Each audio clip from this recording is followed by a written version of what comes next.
Welcome to the Chronological Bible Journey, where we discover God's whole story one day at a time. I'm Noah, and I'm here today with Michael as we're looking at Hebrews chapter 11 on day 354. Let's go. All right. So, Noah, if someone said, Michael, you've got to choose your most favorite chapter in the Bible, I really think this would be it. For me, I think yesterday's chapter was Ben's favorite chapter. I think that came out clear. This, I think, is my favorite chapter because it reveals what having a relationship with God, how it impacts your daily life. And because following God is not an intellectual pursuit. It is a relationship with the God of the universe, and relationships impact the decisions that you make. Yeah, and not just how it affects your life, but how that then spills out and affects those around you. Exactly. Well. And so Hebrews 11 provides snapshots from the lives of God's people who decided that they wouldn't just say they followed God, but they proved it through their actions. But first we've got to answer the question, what is faith? So will you read for us Hebrews 11:1? Faith is the confidence that what we hope for will actually happen. It gives us assurance about things we cannot see. Okay, so what do we believe that we cannot see? I wrote down a bunch of things here. We believe there is a God who created everything, that he's trustworthy, he's willing, he's all-powerful, he's all-knowing. He provided a way of eternal salvation through Jesus, so we don't have to earn our salvation, and he is preparing an eternal kingdom for people who submit to and follow Christ. Now, there are other things that we believe, but I think that gets down to the essence. And we can see the results of those things, but we cannot see those things in and of themselves. Right. Those things are all invisible to us. And we believe those things because that's what the Bible has taught us, and that's what it tells us. So how do we show that we have confidence that all of what we hope for and that we put our trust in will actually happen? Well, it's through faith. And it's pretty important because Hebrews 11:6 says it is impossible to please God without faith. That's pretty clear right there. But this word just doesn't mean that you say you believe in God. It means that you take action on your belief. One of the things that I went through all of these people in Hebrews 11, and there was something that I noticed.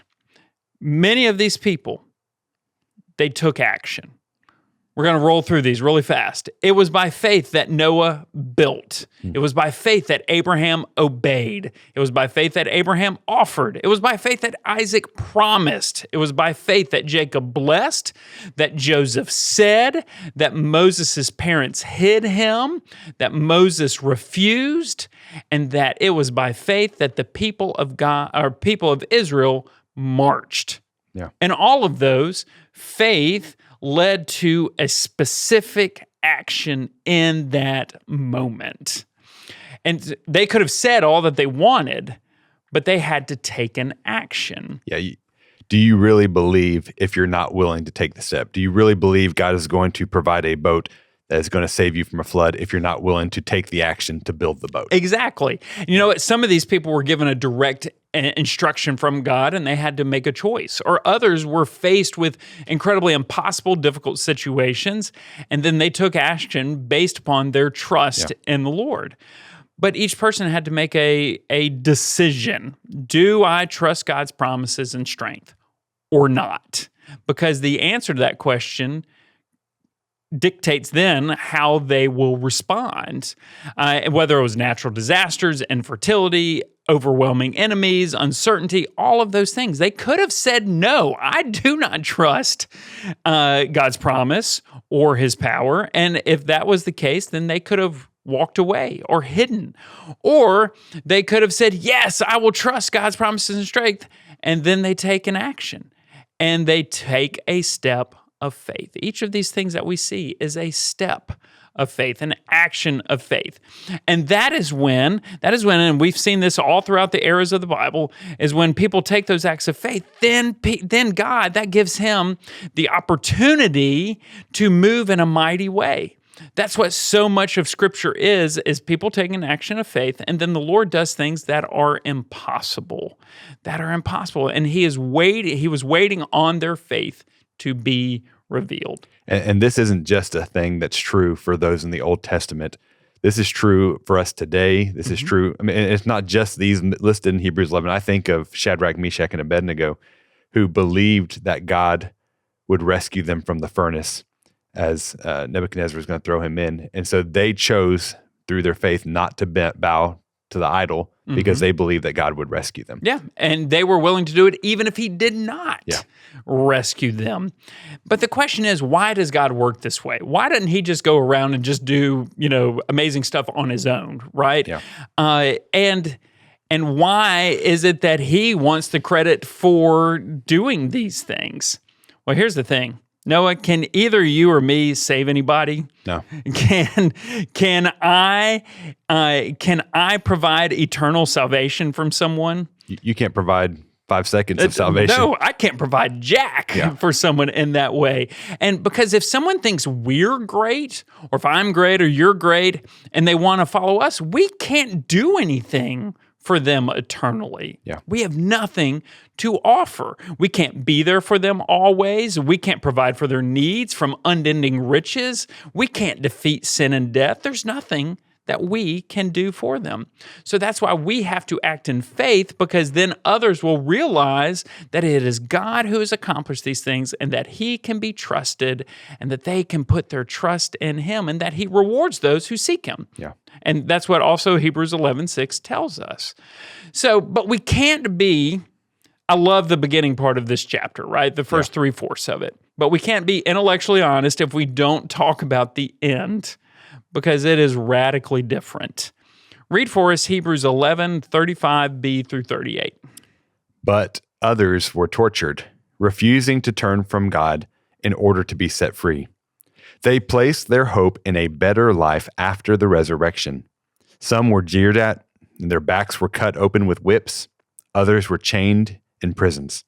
Some died by stoning. Some were sawed in half. Others were killed with the sword. Some went about wearing skins of sheep and goats, destitute and oppressed and mistreated. They were too good for this world, wandering over deserts and mountains, hiding in caves and holes in the ground. Okay, so here we see that for every celebrity of our faith, there are many more who took steps of faith to trust the Lord, and they experienced pain, persecution, and tragedy. So did God let them down? Was he unable to keep his promises, or was his character broken that he broke his promises? Because those are real questions that we have to ask. And this section is hard to read because we don't want to experience those things. Yeah. Nobody wants to go, well, I want to be sawed in half. Yeah, okay? That might be my future for having faith. Yes. None of us really want to experience that, but we cannot see the Lord's master plan. And we don't know when his big movements are what will bring the most people to him, or our perseverance through suffering is what will bring him the most glory. We don't know that. Only he does. And we know that there are people in the Old Testament and they don't name them in this section, that those things, they suffered. Yeah. Prophets suffered. Normal people suffered, but they did. And that is where they had to trust God's character.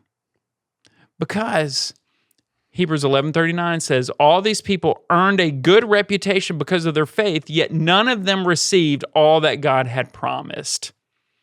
Where were they putting their faith? In the promise that the Lord would provide and honor his promises at the end. That he would provide it at the end. So they would trust God's character. Hey, I'm going to trust God that you're going to do this. This is hard, but this is temporary compared to what you will provide for me eternally for all time after my death and after my pain. And so my encouragement to you at home, will you act? What do you believe? Do you say you believe the Lord? But do you show that through your actions? What is God calling you to do? Can you trust who he is, what he's done, and his character? Will you follow him and act today?